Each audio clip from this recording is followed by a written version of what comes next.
नमस्ते जी। आज का वैदिक विचार, वैदिक राष्ट्र की प्रस्तुति। बंधुओं, वह परमपिता परमेश्वर पूरे विश्व पर शासन कर रहा है, संपूर्ण ब्रह्मांड पर वह शासन कर रहा है। यह आज के वेद मंत्र का, वेद सूक्ति का विषय है। इंद्रो विश्वस्य राजति, इंद्रो विश्वस्य राजति। यजुर्वेद के 36वें अध्याय के यह 8वां मंत्र है। इसमें कहा गया कि हे परमपिता परमेश्वर, आप इस सारे संसार पर शासन करते हो, आप हमारे ऊपर शासक हो। क्या अर्थ है इसका? इसके दो अर्थ निकलते हैं। पहला तो ये है कि वह परमपिता परमेश्वर एक नियम को बांधे हुए है, एक नियम इस संसार में चल रहा है, सृष्टि में हमको दिखाई दे रहा है, एक व्यवस्था हमको दिखाई दे रही है। अर्थात वह परमात्मा हमारा इस सृष्टि का नियामक है और व्यवस्थापक भी है। कोई भी कार्य होगा संसार के अंतर्गत, यदि हम समाज में, राष्ट्र में, अपने परिवार में, तो कोई ना कोई नियम होना चाहिए और कोई ना कोई एक व्यवस्था होनी चाहिए। पूरा संसार और ब्रह्मांड इतना अच्छे तरीके से चल रहा है जिसकी हम कल्पना भी नहीं कर सकते। ऐसे व्यवस्थापक को, ऐसे नियामक को हम नमस्ते करते हैं, वरण करते हैं, बार बार उसका वंदन करते हैं। बंधुओं, वह परमपिता परमेश्वर हमारे इस जीवन के अंतर्गत हम बार बार उसको याद रखते हैं और उसका स्मरण करते हैं कि जैसा वह परमपिता परमेश्वर है वैसे ही गुण हमारे अंदर भी आ जाएं, क्योंकि वह ज्ञान से, बल से, बुद्धि से और सभी प्रकार से वह हमसे बड़ा है, परम ऐश्वर्यशाली है। इसलिए उस परमपिता परमात्मा का एक मुख्य नाम है ओम। अर्थात वह अ, उ और म तीनों उसमें समाहित हैं। या यूं कहें कि वह परमपिता परमेश्वर इस सृष्टि की रचना करता है, उसको चलाता है और उसका प्रलय भी करता है। ईश्वर क्या करता है? हम ईश्वर को क्यों माने? एक छोटी सी कहानी मुझे अभी याद आ रही है। एक बार एक राजा के यहाँ पर एक मंत्री रहते थे। मंत्री बड़े बुद्धिमान थे। राजा ने मंत्री से पूछा, मंत्रीवर, मुझे ये समझ में नहीं आता है कि ईश्वर कहाँ रहता है, ईश्वर क्या करता है।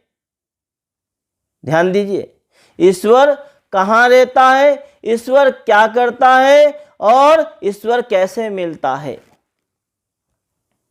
राजा ने जब ये बात कही मंत्री को, तो मंत्री भी सोच में पड़ गया।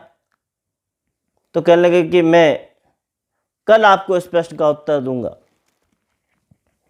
बंधुओं, दूसरे दिन मंत्री राज दरबार में जाता है और जाने के पश्चात अपने साथ में ही अपने छोटे से बालक को लेके जाता है।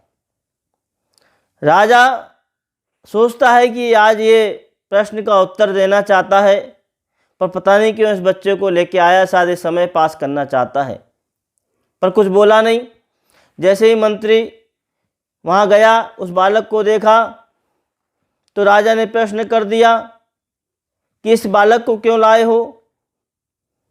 तो मंत्री ने कहा कि जो आपने कल एक शंका करी थी उसका प्रश्न ये दे देगा।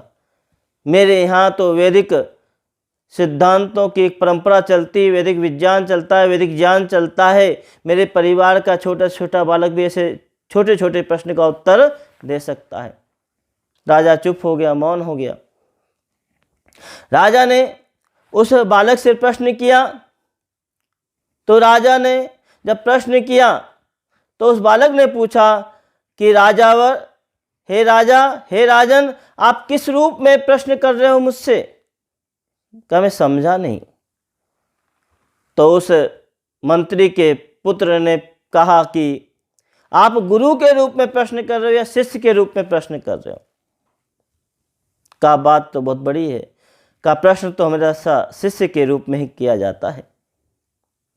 तो जब शिष्य के रूप में कर रहे हो, आप ऊपर बैठे हो, मुझे नीचे बिठाया, ये शोभा नहीं देता है, ये मर्यादित व्यवहार नहीं है। तो राजा ने क्या किया?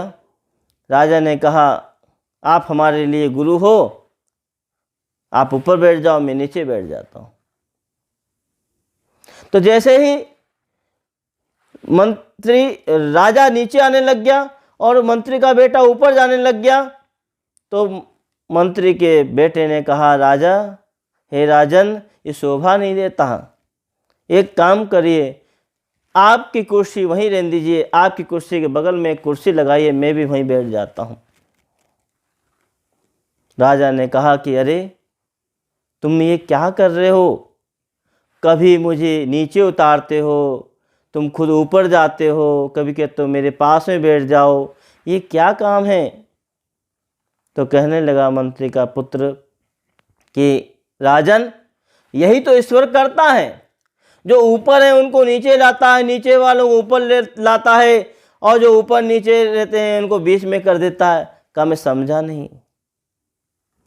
राजन, जैसा जो कर्म करता है, अच्छे कर्म करेगा उसको अच्छे फल की प्राप्ति करेगा, उन्नति को प्राप्त कराएगा। जो अच्छे कर्म नहीं करेगा उसको अवनत कर देगा, नीचे कर देगा। जो दोनों प्रकार से समान करता है उसको समान दे देता है, यही तो उसका कार्य है। राजा बड़ा प्रसन्न हुआ। फिर दोबारा से राजा ने पूछा कि दूसरे प्रश्न का उत्तर, तो कहा कि अरे आपको इतना भी व्यवहार नहीं आता, जब कोई किसी के यहाँ पर आता है तो अतिथि होता, अतिथि की कुछ सेवा करनी चाहिए, अतिथि की सत्कार करना चाहिए, अतिथि की पूजा करनी चाहिए। राजा ने गलती मानते हुए कहा कि मैं क्षमा चाहता हूँ, क्या चाहते हो, क्या आपके लिए मैं स्वागत करूँ, सत्कार करूँ, क्या पीना चाहोगे, क्या खाना चाहोगे, मैं छोटा सा बालक हूँ, मुझे आप दूध दे दीजिए। दूध लाते हैं तो दूध पीता है, पीते ही कहता है तो फीका है, मैं शक्कर प्रयोग करता हूँ, मीठा प्रयोग करता हूँ, मीठा डाल देता है। और मीठा डालने के पश्चात वह उसको घुमा देता है, और घुमाने के बाद फिर उंगली से ऐसे घूमता रहता है, ढूंढता रहता है।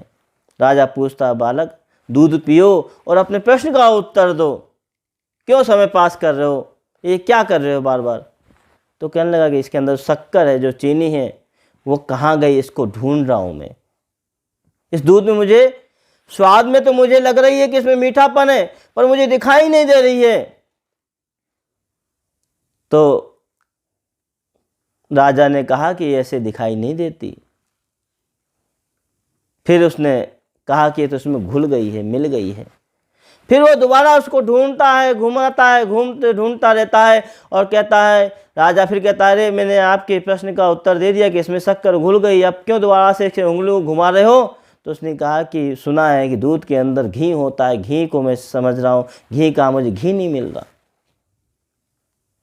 तो राजा के प्रश्न का उत्तर मंत्री के बेटे ने कहा कि राजा, जिस प्रकार से इसके अंदर दूध में घी निकालने के लिए पहले दही जमाते हैं, दही के बाद उसको बिलोते हैं, बिलोने के पश्चात जब मक्खन निकलता है, मक्खन को गर्म करते हैं तो घी निकलता है।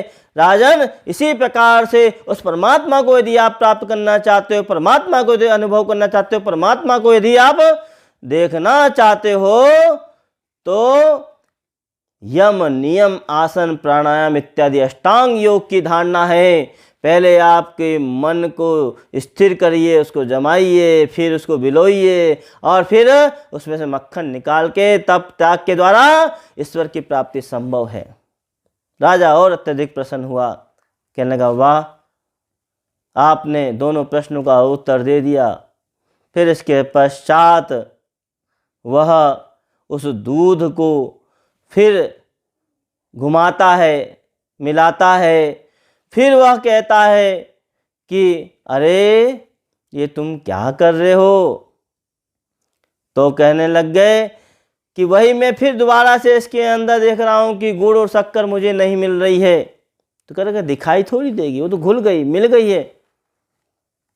तो उसने कहा कि आपके अगले प्रश्न का उत्तर भी यही है कि परमात्मा कहाँ रहता है। परमात्मा जिस प्रकार से इसके अंदर दूध में, पूरे में दूध में शक्कर मिल गई है, चीनी मिल गई है, उसको आप अलग नहीं कर सकते। ऐसे ही परमपिता परमात्मा इस संसार में कण कण में व्यापक है, और वह हमको इस प्रकार से दिखाई नहीं देता है, वह सब कुछ व्यापक है। इस प्रकार से वह परमपिता परमेश्वर अपने कर्म के अनुसार फल देता है। हम उसको यदि प्राप्त करना चाहते हैं तो अष्टांग योग के द्वारा प्राप्त कर सकते हैं। और वह परमपिता परमेश्वर कण कण में व्याप्त है, कहाँ नहीं है। आओ बंधुओं, वह परमपिता परमेश्वर हमारे ऊपर शासन कर रहा है और उसके नियम को हम माने, वह नियामक है। उसकी व्यवस्था को माने, वह व्यवस्थापक है। और उसके बताए हुए श्रेष्ठ कार्य को करते रहें। यज्ञो वही श्रेष्ठतम कर्म। उसके गुणों का गुणगान हम करें।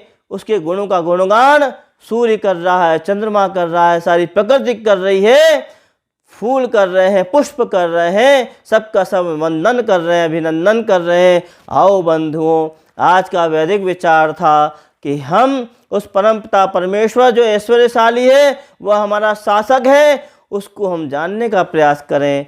इन्हीं शब्दों के साथ आज का मैं वैदिक विचार को समाप्त करता हूँ। बंधुओं, आओ इसी प्रकार से यदि आप अब वैदिक विचारों को सुनना चाहते हैं, वैदिक संदेश को सुनना चाहते हैं, जिस प्रकार से आज का वैदिक संदेश था इंद्रो विश्व से राजति, और यह जो संदेश था वह यजुर्वेद के 36वें अध्याय के 8वें मंत्र से लिया गया था। यदि आप इस प्रकार के वैदिक विचारों को आप सुनना चाहते हैं, इंद्रो विश्व से राजति जैसा कि आज का विषय था, वह परमपिता परमेश्वर इस सारे संसार पर प्रशासन कर रहा है, शासन करता है, वह हमारा शासक है। तो ऐसे वैदिक विचारों को सुनने के लिए आप वैदिक राष्ट्र यूट्यूब चैनल को सब्सक्राइब करिए, लाइक करिए, शेयर करिए। ओम शांति शांति शांति।